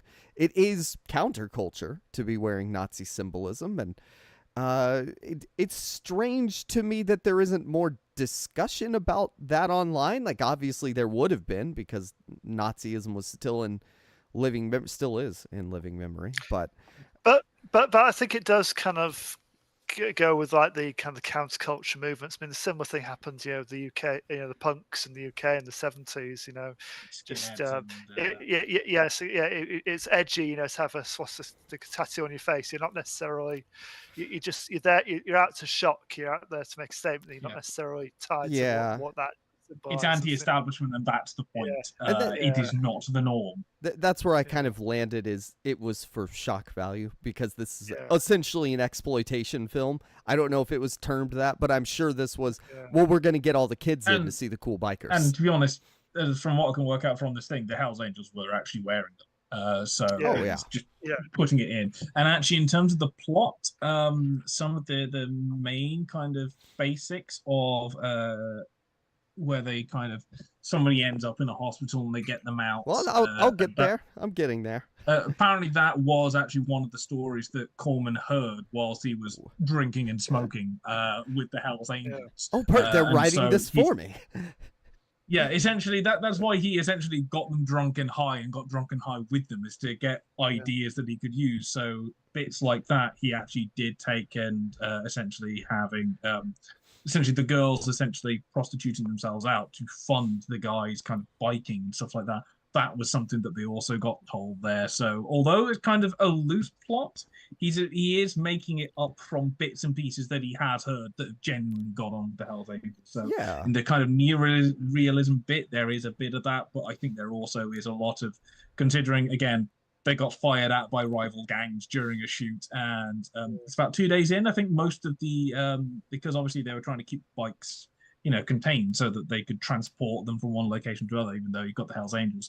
Most of them got nicked about 2 days in, and they think it was an inside job from, like, again, another Hells Angel thing. Okay. So they had to suddenly get another load of bikes in. So a shoot like this, where everything is kicking off and like nothing is working, and they're having to constantly supply them with drink and drugs to keep them like engaged in some way, and not just like collecting the cash one day and not turning up the next. I would say some of it is planned and some of it is just, we get what we can. and try and stitch it around a loose collection of ideas, and the rest we kind of just go for as we go along because this is what we got. Yeah, and like you could tell there are scenes where they just don't have the extras, and then they have the bigger scenes where they need all of them. But the way you're talking about the kind of loose narrative, and what happens is they go, oh, we got to go get Bruce Dern's bike back. And so there's a lot of cool bike riding as they go get his motorcycle back. And by the way, you said they nicked them, or we would say stole here. Their terminology is burned. Burned was the hip 60s term for stole, apparently. Theft. But yeah, they ride out to go get the chopper, the motorcycle, whatever you want to call it. And the Harley. Yeah, there's a bunch of Mexicans there, and so of course they have to get in a fight with the Mexicans. And of course the Mexicans stole the bike. Nobody is they're like, okay, so who would steal a bike? Mexicans. Great, we'll put that in. We have these guys that we found down at the garage, and they're gonna play the bikers, I'm sure, is how that happened. They get in a big fight scene, and then the cops show up. And so they have to have a big chase scene. And it is awesome. They're like all riding back. The cops are chasing them. It takes a while. Bruce Dern gets separated, loser, and he gets shot in the back. And Bruce Dern has this incredible not death scene where he gets off the bike and he's like, down on the ground, and then getting up and stumbling, and he like drives his bike off rocks to try and escape. Like it's a cool scene, and it's really well acted by Dern. But yeah, he gets busted, and he's taken to the hospital because he got shot in the back. And by the way, in between somewhere, the Mexicans have this horse at their garage, and there's this line where they're like, "But that horse has freedom, but it isn't running away. What's wrong with this horse?" And I was like, wow, I mean, this is actually a better like metaphor than I was expecting to be in this movie. I didn't expect any at all. So I guess, yes, there is some artistry to Corman and Peter Bogdanovich, who probably wrote that line. And then he gets taken to the hospital, and yeah, obviously, like Kieran was saying, they got to go bust him out. But they do this. They go to a biker bar. They're hanging out, shooting pool, tons of extras there. And they're, well, then in tight shots that probably don't have extras, they're breaking down the plan to go bust him out. Oh, also, somewhere before that, there's also this giant biker party with bongo drums going like it's a theme song for a 60s, 70s TV show, like for cops. Yeah, so they're having their big marijuana drum party. I guess that's the other main counterculture thing, all the marijuana in the movie. It is very much a feature. I'm surprised it didn't get top billing with the 4 actors I mentioned. So the bikers have to go bust him out. So what do? They send in one of the ladies to pretend to be Loser's sister, and they're like, "Oh, please, I gotta see him." Well, you're white, of course we'll let you in to go see him. But the nurse is black, so that was interesting. I think there was a TV show around this time where it's like a black mom and her son, and she's a nurse, and her husband died in Vietnam. It was probably a couple years after this, but it was like the first show in America to star a black woman. But yeah, that reminded me of that, because like I don't think I had seen another black person in the movie up until that point. And so they trick them, and then all the guys break into Bruce Dern's room. They take all the machines off him. If you'll recall, he's been shot. So he's been losing blood. The doctors are like, "Oh, I don't think this guy's going to make it," much earlier in the film. And then, they free him. Much like the horse, he is unchained, free to roam once again. And there's also like an attempted rape scene where Peter Fonda stops. Yeah, it's hilarious, Sam, I know. Sorry. He stops one of the bikers from trying to rape the nurse. And so that's showing us, like, he's not all that bad. There's some good in this brutal Nazi biker. Oh gosh, then what happened? They bust him out, obviously. Then they take him to this safe house, hand him a joint. He hits the joint and then dies. And so they have to go take him to a coroner, pay the coroner under the table to do a funeral for him. And then they take him to the church where they get a preacher who they also pay under the table. He shows up, starts doing a really boring, like, oh, he was a good man. And they're like, no, he sucked. Peter Fonda gets up, does a great speech. And then they have a better funeral with partying and destroying things and drugs and beer. I mean, I haven't seen this film, but I know this speech. Mostly because of Primal Scream, because it's samples in one of their tracks. Nice. Oh yeah, and then at the end, Peter Fonda, he decides to stick around at the grave and put his buddy in the ground as the cops show up, and he sends his lady off on his hog, while he stays with his friend to lay him to eternal rest. And I mean, look, it's really well acted by Fonda and Bruce Dern and the gang. I think that the extras that they had, they don't take away from anything. They're very natural, obviously, because they're just playing themselves. They're living the Marlon Brando style of acting, where everybody's an actor. They do it every day. They're just being them. So yeah, it's on YouTube. You could watch it for free. I'd recommend going and watching The Wild Angels, or at least bits of it. Watch the action bits, because it's a really well done film. For obviously, if you can buy the DVD, do it and support the artists. I mean, I guess, yeah. I mean, he already made 15 million. Yeah. And these are his error for not renewing the copyright and stuff, because he just didn't feel the need to. He already made his money off it. So. What are we gonna do? It would probably cost too much money to renew the copyright. Well, that's what's interesting about these movies, is they could have he could have been making TV residuals off them if he had done. I don't think Wild Angels would have been shown on TV, but you could show a cut version of Wild Angels on TV. So also, I think probably it would have taken 10 minutes to actually renew the copyright on one of these films, by which time he would have shot another 3. So yeah, who needs copyright when no home who video needs copyright distribution when you have money? Yes, screw the residuals. I have money. Screw the residuals. I have money. There we go. Yeah. So I also, it opened the Venice Film Festival. You talked about them trying to pull it. It opened that. So I guess Roger Corman was actually trying to get recognition, awards, things like that. Apparently it was a mediocre opening.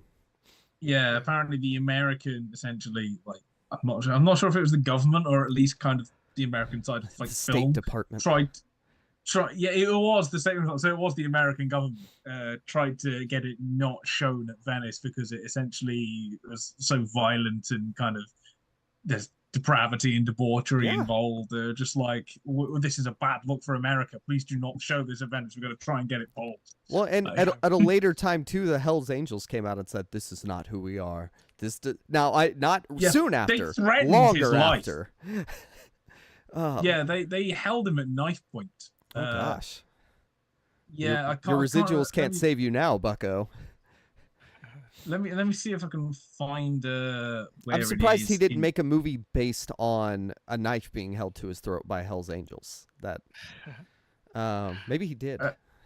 That sounds like something he should have done, even if he didn't. Kieran, do I need to keep stalling for you to find this? Yes, you do. Yeah, okay. I'll get to it in a minute. Yeah, there was no part of this movie where I was like, this is, because when I think of Roger Corman, first off, I was confusing it with Hammer, but I think of the cult movies, I think of the B movies. That's what the King of the Bees. And so watching this, I was like, okay. I mean, there was a point in this guy's life where he was trying to make cinema, right? Or where he was working in that sphere. attempting to do something that kind of breaks the mold of American movies, and not just be like a churn out movie after movie to make lots of money off razor thin, budgets. So I think this was a really cool movie to watch. Yeah, and again, I finally found it again in this book, which I will read the entirety of now because it's really funny and just like the mad stuff he got up to. Apparently, the Hell's Angels. This is a longer section, it's a couple of paragraphs, but I think it's a really nice kind of anecdote of where to kind of start bringing this to a close on Corman. It's the angels threatened to include me among the dead. He's talking about how the European kind of place thought of him as more of an auteur, promoted to the pantheon, including John Ford, Hawks, Hitchcock, Griffith, Ray, Chaplin, and Fuller. And goes, that sure placed me in good company, though the angels threatened to include me among the dead. First, the San Bernardino chapter sued me for defamation of character or something to that effect and made threats against my life. They were asking for $4 million and claiming I portrayed them as an outlaw, antisocial motorcycle gang, when in reality they thought of themselves as a social organization dedicated to the spreading of technical information on motorcycles. And he goes, if anything, the picture upgraded them by 2%, and there was no way they were portrayed worse than they were. Bigotto called me and threatened me, my money and my life. He said, we're going to get your $4 million and then we're going to snuff you out. I reasoned with him that if they rubbed me out, they couldn't possibly collect the $4 million. Worse, if I vanish, they're the prime suspect. It is, I explained calmly, definitely in your interest not only to not snuff me out, but you and the angel should be protecting my life to make certain nobody else snuffs me out, because you'll get the blame. Plus, I'm insured and I don't really care whether I'm going to lose the $4 million. My advice is to forget about snuffing me out. Go for the $4 million. Otto concurred with my analysis of the situation. Nobody ever collected a cent from anyone. Yeah, so there is somebody that makes a movie about the Hells Angels trying to essentially bargain his way out of getting killed by the same Hells Angels, and instead getting them as bodyguards to make sure nobody else kills him so that they don't get the blame. Welcome to filmmaking in the 60s and obviously in the 70s and 80s and 90s, and how he lasted as long as he did. As long as his casket wasn't draped in the Angels' colors, which for Bruce Dern meant the Nazi flag. So, actually, what do you call the actual swastika flag? The red one? Is that just like a swastika? Just a swastika. Well, the red flag for it, it's just called the swastika, or is there a specific name for that? Third Reich swastika? I don't know. And the funny thing is now, if you made that now with the rules on kind of Nazi memorabilia being incredibly tight, I think I said before that Danger 5, when they finished season 2, they had all this Nazi memorabilia that they used for the Nazis that they couldn't get rid of because of essentially laws on selling Nazi memorabilia and kind of props and stuff. So they were essentially giving them away at festivals to fans. So Corman now would have made the stuff and then not found a way to get rid of it. So he probably had to make another 3 Nazi movies just to get the money out of all the props that he built and made for this movie. The flag of the German Reich was the official, although say it German, I guess. Actually, to be honest, Corman's the kind of person that would get a load of Nazi memorabilia and go, we have to make 4 films out of this, and would do so in half a year. I could see that. Like, make a Nazi hunter film, make this movie, and then a couple other World War II movies, and you're set. Yeah. And the thing is, I don't think that Corman is the type of person. I think perhaps somebody like Takashi Miike is the only person I can think of doing this kind of thing where it's like, oh, I'll make 5 movies in a year, and I'll just shoot them, and they'll be okay at best. Half the time, and occasionally I'll come out with something good. You get production companies. So, for example, Blumhouse, that's their entire MO, but all their movies are for 10 times the budget of a Corman movie, and there's a whole team behind it. Even without inflation, still 10 times. Yeah, it's not just one guy essentially shooting and cutting and acting and doing everything, 10 movies a year. It's just. He was a breed of his own. Yeah, and it really is it's the end of an era, passing of a a colossus. You know, it's they really don't make them like that anymore. People like that, and it's like we're down to our last couple of people, you know, who work in the film industry in the you know, in the 50s now, you know, who were big back then. You know, we're kind of pushing 100 now. It's not many left now. Who have we got left? Dick Van Dyke and I think Nicolas Cage acts in pretty much anything going, so he's probably one of the only ones like doing that kind of thing. But even Corman, you know, when kind of the big studios got in on that and the drive-ins kind of started to go, he got on the home video stuff. When he obviously got into direct-to-DVD and all the Sharktopus and stuff like that, and the kind of sharksploitation stuff. So even he was trying to find gaps in a market where you could sell movies made for pretty much nothing. How did he not make his own streaming service or like cut a deal with like Netflix when it first started? Troma. I mean, that's just crazy to me that he was talking in an interview that I did see about like the new, you know, modes and markets today. And I was like, man, you should have stuck around. I mean, he was obviously around, you know, 5 years ago, but like streaming is such a different animal than it was when he was really like still working. Yeah, and I was saying before we came on that he was doing a kind of pandemic lockdown challenge that I saw. I can't remember the exact details. Let me see if Hollywood Reporter launched it, an article on it, that he launched a kind of short film lockdown challenge. The short video must be under 2 minutes in length, and the cast must be drawn among family or whoever is in the house with you. Would-be directors are asked to use their cell phone camera and lighting around the house. Would accept video submissions for the next 2 weeks through social media. Be anything you imagine. You're going to make a trailer for it and put the best pictures into a kind of almost like a film challenge. I also threw down a challenge to self-isolating horror filmmakers take part, including Eli Roth, Andy Muschietti, Lee Wannell, and Guillermo del Toro. So even during lockdown, he was going, let's use this, and I will use my influence to have a platform just for just have some fun. You've got a couple of weeks, you've got 2 minutes, you've got your phone, and only the people you're isolating with, use your creativity. And you know, he was doing that. Well, he died at 98, and this was 4 years ago, so it would have been 93, 94 doing that. Imagine if he was running Hollywood. What a guy. Yep. All right, well, that is going to do it for a Roger Corman episode, but we'll be back with something else next week. Until then, guys, where can people find you? You can find me at SSP Thinks Film and at the Film Magazine. I don't think I've got anything new up this week since the last episode, but there will be some stuff soon, I'm sure.